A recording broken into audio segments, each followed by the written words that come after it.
Përshëndetje për gjithë ju. Ju faleminderit edhe një herë për durimin edhe interesimin e vazhdueshëm për të përcjellë seancën konstituive të Kuvendit të Republikës. Nga krejt ajo çfarë e deklaroi zotri Murati para nesh, ne në emër edhe të dy partive së bashku me lëvizjen vetëvendosje që jemi në listën fituese, duam të deklarojmë që në përmbyllje të gjithë kësaj sage, për herën e nëntë që u mblodhem sot, e kuptuam, në fakt janë të qarta dy argumente shumë të forta. E para është që partit e opozitës në asnjë formë ose mënyrë nuk po kërkojnë zgjidhje, po duan të mbajnë këtë blokad, dhe e dyta që koalicioni i tyre apo marrëveshja dhe dakordimi i PDK-s, LDK-s, AK-s dhe listës sërbe është ende funksional.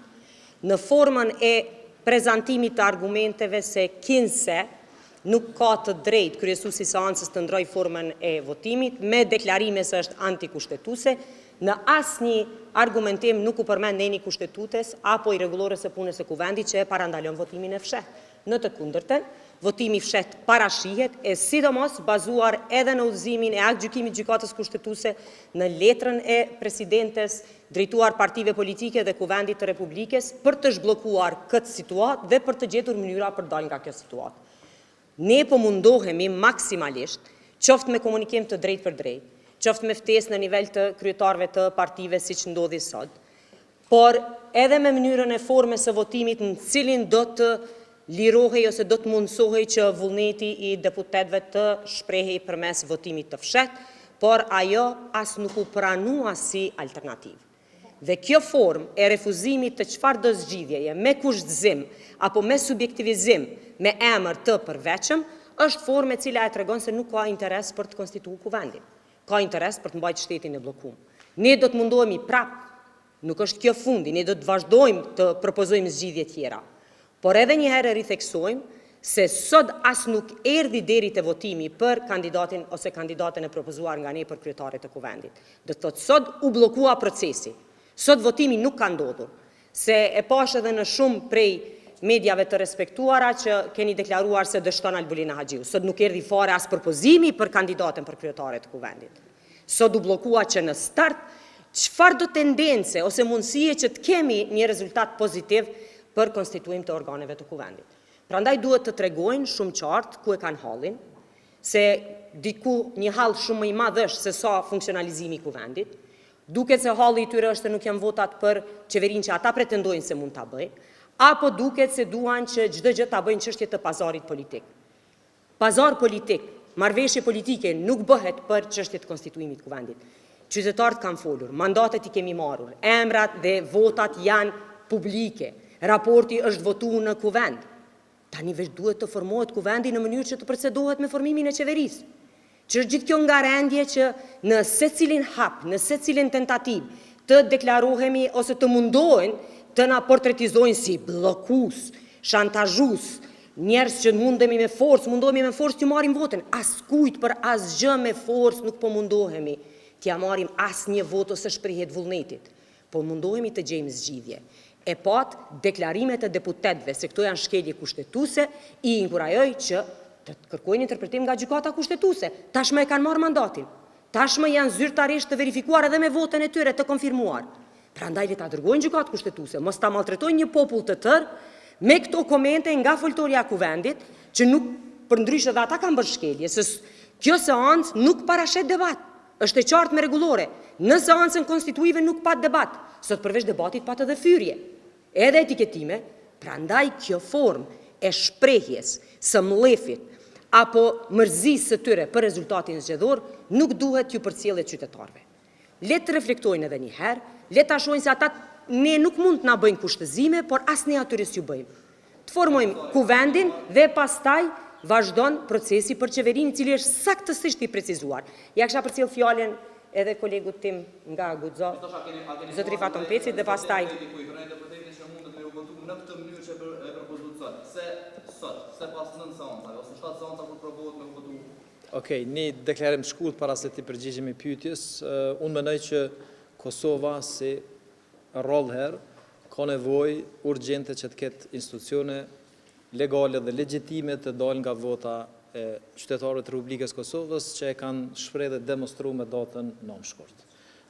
Funksion të kësaj ne vazhdimisht jemi shumë racional, edhe me mirësi po kërkojmë që thjesht ata të reflektojnë për shkak se konstituimi i kuvendit nuk është çështja e kompromisit ose një marrëveshje politike. Marrëveshja politike do të vije atëherë kur ne ta kemi kuvendin e Republikës Kosovës të konstituuar. Në funksion të kësaj ne jemi të vetëdijshëm edhe për numrat, e shumë përfolur se cilët janë ata, por megjithatë edhe një herë po e përsëris. Gjithë ata që dëshirojnë që koalicioni, vetëvendosje, guxo dhe alternativa të mos qeverisë me vendin, e që janë partitë aktuale opozitare, le të krijojnë këtë mundësi duke mundësuar votimin e kryetarit të kuvendit edhe të nënkryetarëve. Çështja e dytë, unë besoj që edhe sot është përfaq para qytetarëve, para jush, që ekziston një koalicion që edhe gjatë fushatës zgjedhore unë e kam parashiku, jashtë të quajtëri koalicioni PLAS. PDK, LDK, AAK dhe Lista Srpska. Ekziston ky koalicion. Kanë vështirësi sipas gjitha gjasave për me mujt me pa ose projektu veten si mandatar të qeverisë së ardhshme, por megjithatë kjo është përfaqën këtë seancë. Çështja tjetër, në vazhdimën asaj që kolegja Zonja Kusari e potencoi, është shumë e qartë. Gjithë ata që pretendojnë që kjo seancë përbën thyre të rregullave të rregullorës së kuvendit, edhe të gjykatës kushtetuese, ne nuk jemi ata që e bëjmë një interpretim të tillë, edhe nuk kemi autoritetin që vendos nëse ka ose nuk ka. Personalisht për bindjen time, mendoj që aktgjykimi i gjykatës kushtetuese i vitit 2014 ka precizuar se shkelje kushtetuese është deputet të zgjedhur dhe të betuar, të cilët refuzojnë që të marrin pjesë në proces të votimit. Për mu personalisht, partitë opozitare, PDK, LDK, AAK dhe Lista Srpska, sot kanë bërë shkelje kushtetuese. Por sido që tjetë, me qenë se ne tash e kemi dhënë betimin dhe gjithë deputet janë deputet në kuptimin fuqi plot dhe të mandatit që ata posedojnë, leti drejtohen gjykatës kushtetuese dhe kjo mund të jetë njëra nga rrugë zgjedhjet prej shumë alternativave tjera. Mimoz, përgjigjëm pyetjen. Okay.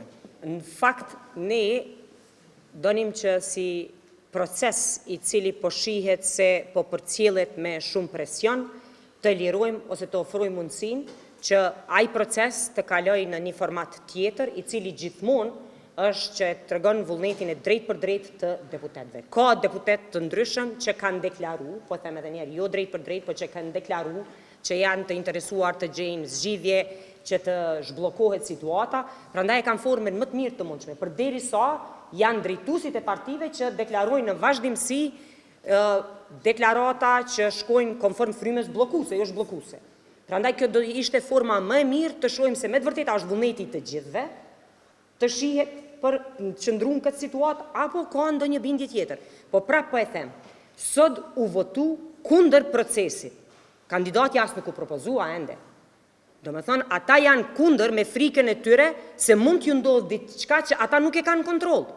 Nëse janë aq të bindur se kandidatja e propozuar nga lëvizja vetëvendosje nuk kalon, pse atëherë nuk e votuan procesin? Ose nëse janë të bindur se është shkelje kushtetuese, pse nuk qëndruan në sallë dhe pastaj ta dërgojnë në gjykatë kushtetuese procesin?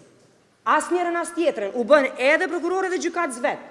Morën edhe verdiktin që kjo është shkelje, morën verdiktin për të gjitha që e papranueshme është zonja Haxhiu ende pa u prezantuar sot kandidatja dhe ikën. Prandaj kjo formë edhe kjo mënyrë e komunikimit me publikun, me të pavërteta e para dhe e dyta me mbajtje në blokadë të institucionit më të lartë, përderisa pastaj dalin këtu te ju dhe ju përmendin problemet e qytetarëve, gjithë jemi të vetëdijshëm. Ndoshta disa ndjejnë peshë më shumë se disa tjerë. Por, nëse janë me të vërtetë të interesuar me atë çfarë deklarojnë, konstituohet kuvendi dhe pastaj procedojmë me qeverinë. Nëse ju jeni të bindur që partitë e tjera nuk e kanë votën e deputetëve të në kontroll dhe i tutën votimit të shpejtë, a i bjen kjo që VV dhe ju të tjerë në koalicion e keni të sigurt ndaj votë të dikujt prej tyre? Unë prapë po them se s'mund të mirëm me paragjykime mbi atë se si do të votojnë deputetët e opozitës. Jo, është mënyra më e mirë për të verifikuar është shkojmë votim. Dhe nëse del votimi krejtësisht i njëjtë, atëherë e dim. Nëse del votimi ndryshe, atëherë e kuptojmë se pse u mbajt kjo blokadë deri në këtë ditë. publita. E akuzuat opozitën, ta quaj LDP. Të deri tashme dhe të ardhshme po duket. Në rregull, nuk e di. Që ka koalicion të fshehtë me listën serbe. Në çka bazoheni për këto akuza? Kam pasur takime institucionale këtu në kuvend dhe nëse po atëherë me deputet i bie që janë të kuvendit të Kosovës, apo kanë komunikuar me persona të tjerë që kanë ndikim në listën serbe për të pasur një koalicion të tillë. Në çka bazoheni kur i hirni këto akuza ndaj opozitës? Ju ishit në sallë, besoj. Ju e pat procesin e deklarimit të grupeve parlamentare. Çka ndryshoi deklarimi i Igor Simiqit prej deklarimeve të dy parafolësve të tij nga dy grupe tjera parlamentare? I njëjti ishte. Të tri partë ishin të brengosur për shkelje në procedurë. Domethënë ishte eksaktësisht i njëjti deklarim mbi bazën e njëjtë. Nëse nuk kam pasur d'akordim, mund të kishte diçka pak më kreative, po besoj. Të tjerat ajo çfarë dukej. Deputatët që do të votohet në mënyrë të fshehtë, në mënyrë që të koordinoheshin aq shpejt. Veç ka mundësi me rallë se vetëm një gazetar. Në këtë pyetje unë mund të flas për atë çfarë dëgjova dhe dëgjoj gjithë opinioni publik. Zotri Krasniqi nga Partia Demokratike deklaroi se ajo ishte çështje që u diskutua edhe në takim me kryeministrin Kurti. Sikur të ishte zotri Abdi Gjiku në takim, do të mund ta kishte edhe ai këtë informatë ose këtë diskutim. Kjo nuk u bë e fshehtë. Kjo është bë me qëllimin dhe idenë për të dalë nga bllokada. Edhe përderisa nuk ka në këtë formë d'akordim ose mendim se duhet të zhbllokojmë, atëherë do të sillen ashtu siç po sillen.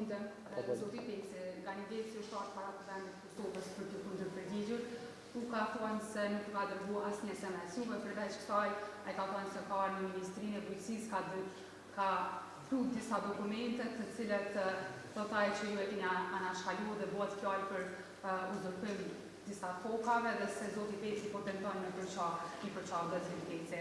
Për çka bëhet fjallë? E para nuk mendoj që është tema kryesore që preokupon qytetarin e Kosovës. Mendoj Marigona Geci është deputete e këtij vendi të Kosovës. Tash apo flet për Marigonën apo për Ganion. E para nuk mendoj që është, po më lejo të jap përgjigje. E para nuk mendoj që është preokupimi kryesor i qytetarëve çështja e komunikimit të një personi fizik që nuk ka asnjë mandat.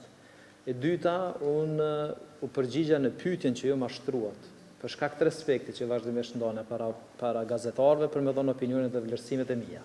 Mes tjera shumë thash që nuk është kulturë e mirë politike që komunikimet biseda telefonike të nxjerrën jashtë dhe të nxjerrën nga konteksti dhe tentohet që të krijohet një opinion i tillë.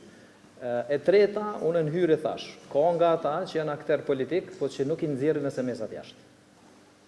Edhe e katërta, jo vetëm çështjen që po tash po më kujtohet që e ka adresuar Gani Geci, po krejt qytetarët e Kosovës që dërgojnë ankesa për çështje të uzurpimeve, edhe çfarë do lloji që vlerësohet që nuk është në interes publik, unë e adresoj. Po adresimin tek akterët dhe tek përgjegjësit, kjo nuk nënkupton që do thotë unë duhet me dhënë një llogari një personi fizik. Unë ju kam drejtu me shumë respekt familjes Geci, kam deklaruar që kam vlerësim e konsiderat për veprimtarinë e tyre dhe angazhimin në rrethona të vështira posaçërisht të pas luftës. Ai më ishte adresuar tash e pashme një ofendim, let mbetet në domenin e gjithë secilit se çysh vendosur dhe çfarë fjalori përzgjedh.